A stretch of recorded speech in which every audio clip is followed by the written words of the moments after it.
Mi nombre es Alejandro Vilar.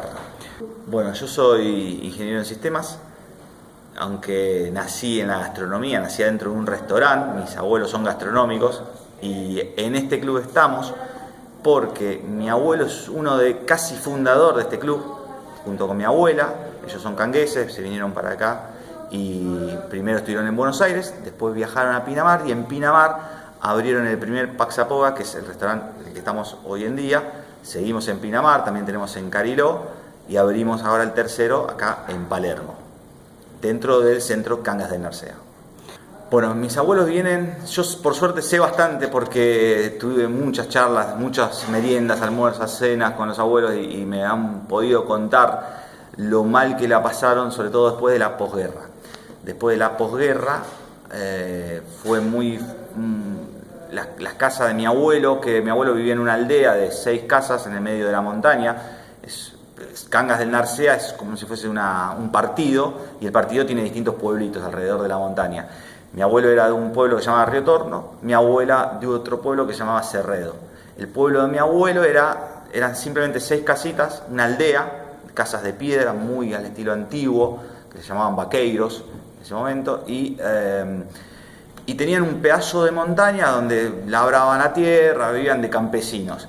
Mi abuelo se fue a trabajar a la mina, al pueblo de mi abuela, ahí es donde conoce a mi abuela. El pueblo de mi abuela, Cerredo, es más importante porque tenía la mina, entonces tenía hospitales, tenía alguna que otra taberna, donde ahí hicieron su primer emprendimiento gastronómico cuando tenían 20 años. Entonces mi abuelo trabajaba en la mina, empezó a trabajar en la mina, arrancaba a las 4 o 5 de la mañana hasta las 6 de la tarde, cortaba a las 6, se iba a la taberna con mi abuela y le daban de tomar, de comer a todo el resto de los mineros que le gustaba ya jugar a las cartas, a los dados, no sé qué, esos juegos que jugaban ellos en esa época, y se quedaban hasta la noche con mi abuela. Y eso fue el primer emprendimiento que tuvieron gastronómico ellos allá, por cuestiones económicas. Después tenían acá un tío de mi abuela que trabajaba en una cigarrera, que le iba muy bien. Mi abuela le manda una carta pidiéndole o preguntándole, diciéndole como que querían venirse para la Argentina. Ese tío le responde simplemente con los pasajes, con los 2 pasajes para ellos dos, y con el pasaje de mi tío, que mi tío ya tenía 3 años, había nacido. Entonces, cuando le llega el pasaje, el viaje, el barco, lo tenían 15 días posteriores a cuando le llegó. No tuvieron tiempo ni de pensarlo, ni de decidirlo, ni de nada. Le dijeron a su familia, nos vamos, y se vinieron para acá. La idea era volverse. Por la posguerra civil. Claro, porque en realidad la Segunda Guerra Mundial en España no tocó. El problema fue la guerra civil, la de Franco. Encima Asturias, en el caso de ellos, por ejemplo, mi abuelo particularmente, al ser una aldea en la montaña, y en la montaña eran donde se resguardaban los rojos. Y mi abuelo tenía un primo que se llamaba Ernesto, que había vuelto de Cuba, justamente, claro, y había una relación que ellos nunca lo vieron, pero un vecino del pueblo donde vivía mi abuelo, a la noche, mi abuelo nos contó esta historia. Mi abuelo estuvo preso, ¿no?, en Segovia, con toda su familia, desarraigado en realidad de su casa, porque en invierno con su padre, mi abuelo era el mayor, y él con su padre fueron arriba, al monte, a buscar leña. Cuando bajan, obviamente quedan las huellas, y en esa época las huellas marcadas a la noche en una casa indicaba que podía estar entrando a comer o a resguardarse alguien, alguno de los rojos, de los comunistas. Bueno, y un vecino lo botonea con la policía. Llega la policía, los busca, más los separa uno a uno a cada hijo, preguntándole dónde estaba puntualmente este Ernesto, que estaban buscando incluso, pero si habían visto a alguien más, y nadie había visto nada. De hecho no había nadie. Pero claro, ellos tienen hórreos en Asturias. El que conoce Asturias tienen hórreos, que son paneras, son lugares afuera de la casa donde se guarda el maíz, los chorizos que tenemos acá colgados. Bueno, se guarda todo en invierno, todo lo que hacen en el verano se guarda en un hórreo. Ese hórreo, bueno, tienen ciertas características, y a veces ahí se escondían entre el pajar. Había, cuestión que la pasaron realmente mal, ellos fueron desarraigados de la casa, toda la familia, eran 8 hermanos, con su padre y con el abuelo también, que tenía ya más de 90 años, y también se lo llevaron primero a Cangas del Narcea, ahí lo seguían como, llamémoslo, torturando, porque a los padres los separaron. Mi abuelo me contaba, siempre con suma tristeza, que ellos se veían con sus padres por medio estaban en 2 torres. Entonces, los padres estaban en una torre y se veían en una ventanita chiquitita, y los 8 hermanos estaban en otra torre y se veían por esa ventanita. Contaba que, por ejemplo, de comer le tiraban una manzana nada más. Entonces, mi abuelo a veces, como era el mayor, ni siquiera comía, entonces pasó días sin comer, se la pasaron realmente mal. El abuelo de él se enferma, entonces lo llevan a un hospital y él se entera, no sé cómo, porque era como un convento, por así decirlo, algo relacionado con la iglesia, donde estaban ellos. Y lo llevan al abuelo a ese lugar. Entonces él dice que se enteró, entonces se hizo pasar por enfermo para poder ver al abuelo, lo pudo ver. Bueno, cuestiones, realmente historias sumamente tristes. Después, no solamente eso, como no aparecía Ernesto, se los llevan a Segovia, y en Segovia los tienen presos no sé cuántos meses, no sé cuánto tiempo estuvieron, totalmente desarraigados de su casa, haciendo trabajos de fuerza en otro lado. Mi abuelo tenía 12 años y lo hacían trabajar. Y bueno, lo tuvieron así. Después, finalmente, nunca apareció Ernesto, nunca apareció nada, los volvieron a llevar a la casa. Eso fue una de las primeras situaciones feas que tuvo en la posguerra. Y después comentaba que de repente pasaba alguien, el policía, le decían, bueno, por orden de Franco nos tenemos que llevar todos los caballos, nos tenemos que llevar todas las vacas, nos tenemos que llevar los gochos, que son los cerdos. Y se llevaban todo. Entonces, bueno, vivió toda su adolescencia así. Cuando se convirtió en minero, empezó a trabajar en la mina y empezó a ganar dinero. Mi abuelo trabajaba en la mina de carbón, en Cerredo. Era común, los asturianos tenían buena fama encima de ser fuertes, y mi abuelo era picador de primera encima. El picador de primera es el que se mete en lo más profundo de la mina, en los pozos en lo que se hacen, bueno, se pone dinamita y vuelan los pedazos, entonces se arman como túneles. Entonces, acostado se pica, y el picador de primera es el que está todo el día en la oscuridad absoluta. Yo pude entrar en una mina de carbón, turísticamente, obviamente, y ya uno entra 10 metros en la mina y se te eriza la piel, porque la mina tiene frío, viento, porque hay distintos túneles que conectan, humedad y una oscuridad en la mina de carbón. La oscuridad es absoluta, ya ni bien entras 10 metros, no se ve nada. Y se siente que la montaña se te cae encima. Y ellos, capaz que, me contaba que tardaba 4 horas o más en llegar al lugar donde tenía que ir a picar. Entonces se metían adentro de la montaña, adentro. Y bueno, así hizo buena plata, porque el picador de primera ganaba mejor que muchos otros por el riesgo que tenía. Puso el restaurante con mi abuela. Mi abuela trabajaba en Cerredo, en una casa, que la casa de la familia daba hospedaje y comida a los mineros. Entonces, ya también mi abuela desde chiquita daba servicio a los mineros, les hacía de comer, les planchaba la ropa, y incluso a veces dormían la siesta o usaban la casa como hostel, como hotel. Antes se hacía eso. Ahí se conocen con mi abuelo, y bueno, después se vienen para la Argentina y encuentran en este club el lugar donde, de hecho, bueno, han venido hermanos de mi abuelo, hermanos de mi abuela, y todos se encontraban acá, en los banquetes y en sobre todo los fines de semana, que ellos trabajaban, los domingos eran obligados, estaban acá, el fin de semana se jugaban a los bolos, había torneo de los bolos, que son las copas, parte de las copas que tenemos por acá, son todas de los bolos de todos los años que se jugaron. Bueno, mis abuelos comienzan en gastronomía con el Paulista. El Paulista era relativamente reconocido, como si fuese una franquicia, era café que venía de San Pablo, y varios asturianos, sobre todo, armaban en estos clubes, también se armaban sociedades, y bueno, trabajó, por ejemplo, mi abuelo trabajó junto a Martínez, el dueño de la Biela, Cabrales, muchos son todos asturianos que trabajaban en el Paulista. Después se fueron abriendo. Mi abuelo en el año 77, en realidad fue antes a Pinamar, pero aterrizan en el 77 con Paxapoga, abren un Paxapoga en Pinamar, de los cuales había incluso socios de acá del Cangas de Narcea, del club, había algunos socios que arrancaron. Después, año siguiente, mi abuelo se quedó con toda la parte, porque él se quedó a vivir en Pinamar con mi abuela, ahí ya lo manejaba también con mi mamá y con mi tío, el restaurante, y mi papá.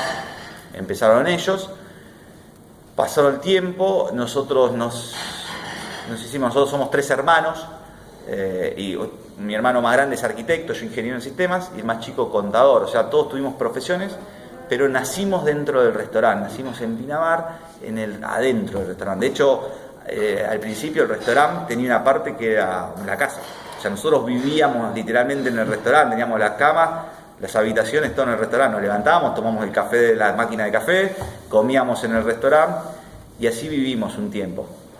Después, bueno, como nietos de inmigrantes, fuimos a la escuela, a la facultad, a la universidad, siempre fue muy importante y obviamente nuestros padres son los que estaban ahí, ¿no? Pero los abuelos, sumamente rigurosos en vayan a la facultad, en eso de que mi abuelo y mi abuela apenas terminaron el primario, mi mamá y mi papá, bueno, mi papá es arquitecto, mi mamá estudió arquitectura pero no terminó, entonces mi abuelo decía, bueno, ustedes tienen que terminar y después sus hijos van a tener que ser más todavía, y bueno, siempre con esa mentalidad de crecimiento, nosotros estudiamos, pero nunca dejamos la gastronomía. Yo en este caso tengo una empresa de software gastronómico, pero también estoy acá, estoy en el restaurante, me encanta, o sea, es algo que me gusta, porque nací ahí adentro, y nos vamos repartiendo con nuestros hermanos en estar en el Pinamar, Cariló, acá en Palermo.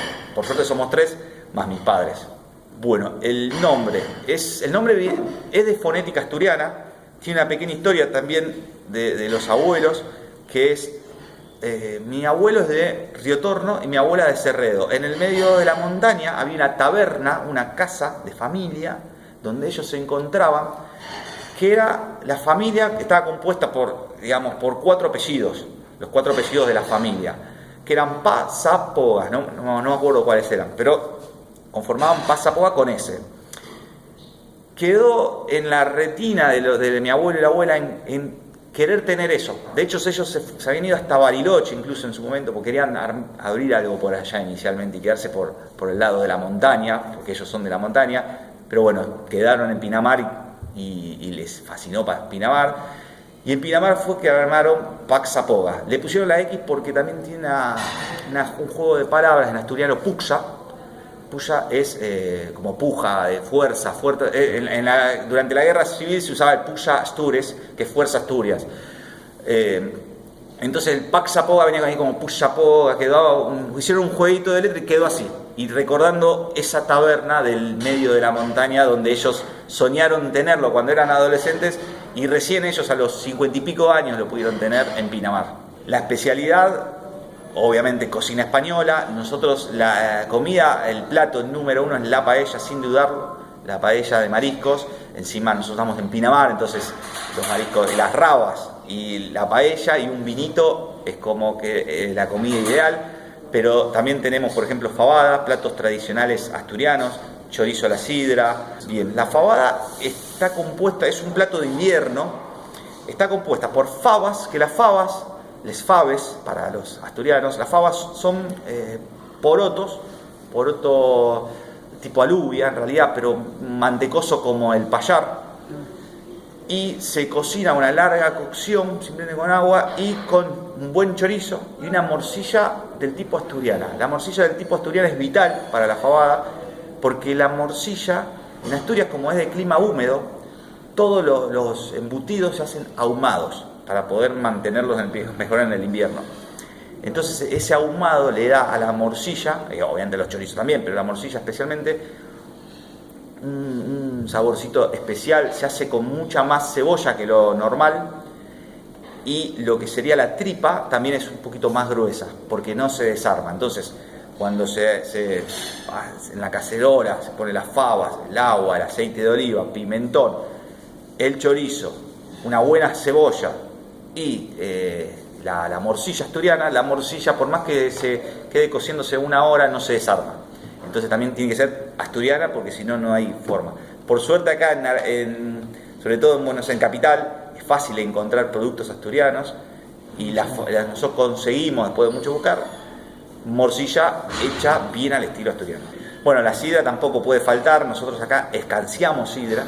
Escanciar sidra es tirar la sidra desde arriba con el vaso abajo, para que, como la sidra asturiana no tiene gas, la sidra asturiana es fermentada, es un fermento de manzana verde, ácido, y como si fuese un vino de manzana, es lo más parecido a decir algo así, es un vino de manzana, entonces no tiene gas, pero esa efervescencia es importante porque el oxígeno en la manzana le da un dulzor o algo especial. Entonces, para lograr el espumante de la manzana, se debe escanciar la sidra. Eso es tirarla en altura con un pequeño chorrito que golpea en el borde del vaso. Entonces la gota se rompe y se airea y se sirve un culín que es un poquitito así y se debe beber rápido. Mira, mi abuelo falleció a los 94 años y mi abuela a los 98. Así que me siento muy afortunado, que creo que fue lo suficiente como para tener esta relación y este orgullo de que con los abuelos no solamente tuvimos la relación abuelo-nieto, sino que vivimos juntos en el restaurante, sobre todo las temporadas de verano. Las temporadas de verano hacían que nosotros vayamos para allá y estemos mucho tiempo juntos, trabajando. Y además, algo que es único, nosotros pudimos abrir 3 restaurantes con mi abuelo y con mi abuela, porque mis padres no querían seguir la gastronomía. Mi papá es arquitecto, en el momento dijeron no queremos más gastronomía, pero nosotros decidimos continuar. Y tuvimos la suerte de poder abrirlo sobre todo con mi abuelo, que era el más fuerte para emprendedores. Mi abuelo tenía 90 años y seguía abriendo restaurantes, no tenía problemas, y nos ayudó muchísimo, obviamente desde lo económico, pero eso era anecdótico, porque en realidad el abuelo tenía la experiencia de todos sus años encima y nosotros teníamos la fuerza de la juventud de querer emprender algo, cueste lo que cueste, en un país en el momento donde decía, ojo, porque esto se puede ir. Bueno, sí, se fue a la mierda, pero no importa, no nos importó. Sí, seguimos, peleamos la pandemia y seguimos con Paxapoga, y yo soy ingeniero en sistema y sigo acá adentro, no importa, vamos a seguir peleándola, porque bueno, tuvimos esa suerte de que lo armamos esto. No solamente lo armé yo, ni mi hermano, ni mi señora, porque también participaron, ni mis papás, que al final, aunque no quisieron, se tuvieron que meter, pero sobre todo la relación abuelo-nieto, en abrir algo así como esto, donde nos poníamos a pelear, por ejemplo, dónde iba una bacha. Y mi abuelo me decía, no, va acá, porque acá entra el mozo y desbaraza, que es dejar los platos a la derecha, y si ves a la izquierda lo complicás. Y nos peleábamos por cuestiones así, o cuestiones estéticas, como por ejemplo, si debe ir mantel. Mi abuelo en el restaurante tenía manteles a cuadros, del estilo antiguo, y nosotros queríamos hacer un poquito más moderno todo.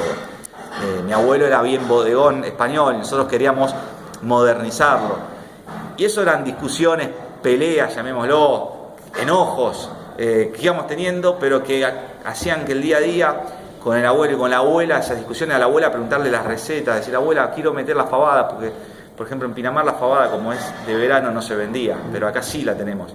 Bueno, ¿cómo se hace la fabada? ¿Cómo la hacías? ¿Cómo la hacías vos a los mineros para 180 mineros? Pues nosotros queremos hacer para 180 comensales cubiertos, que salga igual. Y bueno, eso creo que es una de las cuestiones, por lo menos de lo que tengo yo, que hice de lo mejor, las mejores experiencias, haber compartido la creación del restaurante con los abuelos.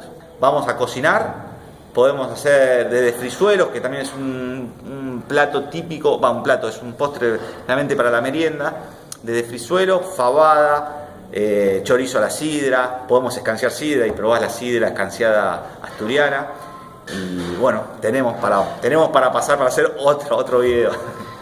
Bueno, a ver, el abuelo, ya te habrás dado cuenta que muchísimo. El abuelo, yo soy ingeniero en sistemas y hasta me compró la primera computadora.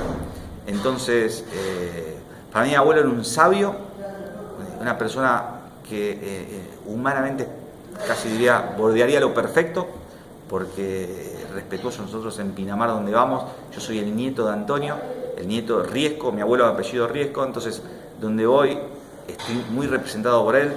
Acá en el club nos abrió la puerta por mi abuelo especialmente, porque mi abuelo fue uno de los fundadores, aportó mucho para el club, si bien después se fue a Pinamar, pero el club en un momento perdió la concesión gastronómica y para el club la gastronomía es importante, y nos vinieron a preguntar a nosotros como nietos de Antonio si queríamos tomarlo, porque mi abuelo ya, lamentablemente mi abuelo no llegó a ver que estamos acá, no llegó a este restaurante no lo pudimos abrir con él, pero bueno, fue una lástima, sí lo supo la abuela por lo menos, que ya está con él y se lo habrá contado, pero bueno, esa se la perdió, pero hasta acá estamos incluso por él.